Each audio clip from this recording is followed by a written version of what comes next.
Twitter blocked and then over the weekend restored a post by Florida's Surgeon General warning about COVID vaccines. It comes on the heels of another medical doctor having his account suspended on Twitter. Dr. Peter McCullough has questioned the efficacy and safety of COVID-19 vaccines, and now he's appealing to Twitter to reinstate his account.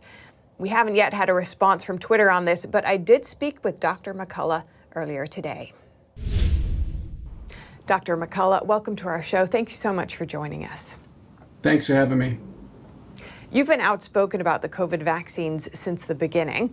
Why do you think Twitter suspended your account now? You know, we had some signs that something was happening at Twitter. Many account users did.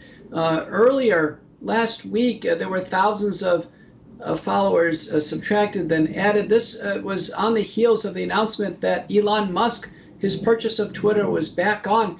Then Thursday, October 6th, with really no previous warnings, Twitter had subtracted all the 512,000 followers out of my account. I was shocked. I was getting texts and emails.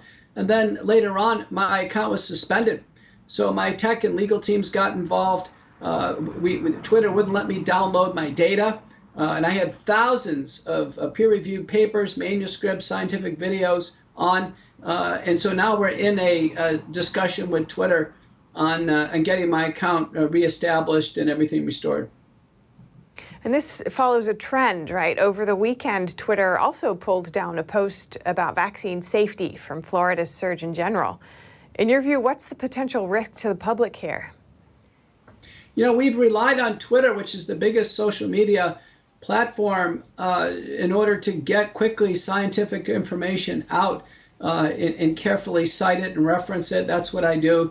America's grown to know my style. I'm just precision on the science so people can actually evaluate it for themselves.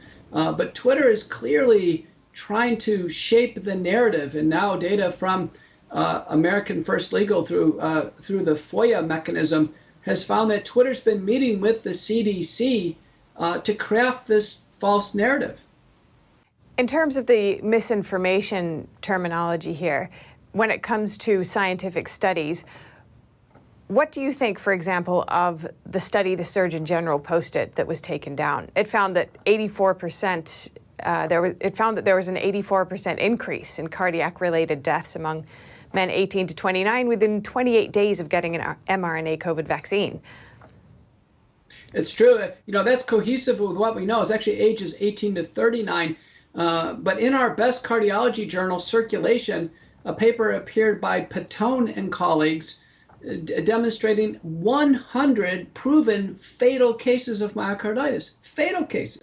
This is on the heels of papers by Gill, by Choi, and Verma, all describing in the literature that COVID-19 has autopsy-proven fatal cases of myocarditis. Boehmeyer in Germany has found the spike protein in the heart after vaccination, and now this report from Florida. It's all cohesive. COVID-19 vaccines lead to fatal myocarditis. Twitter reportedly hasn't explained why this study findings would be misinformation, but they have reinstated the post. As a scientist, what role do you think platforms like Twitter should have in arbitrating the truth?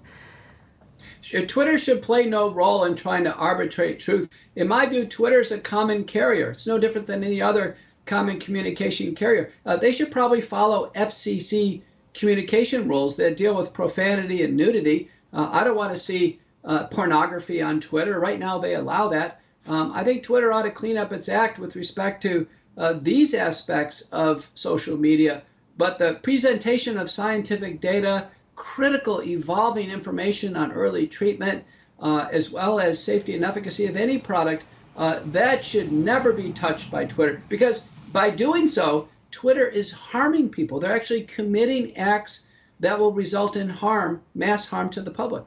If people want to follow you, where can they find you now?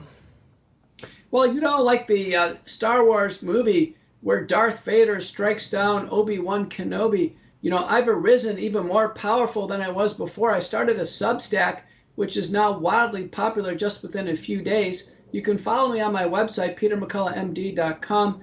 America Out Loud Talk Radio, the McCullough Report, and then through my website, get to me with Getter, True Social, and the other social media platforms. I'm hoping that I'll convince Twitter to get on the right side of history here, restore my account. Clearly, there's nothing in the Twitter rules to say that they can drain all the followers off someone's account. They're clearly in the wrong on this. Hopefully they'll see this and rapidly restore my account. All right, all the best to you, Dr. Peter McCullough, cardiologist and author of The Courage to Face COVID-19. Thank you for your time. Thank you.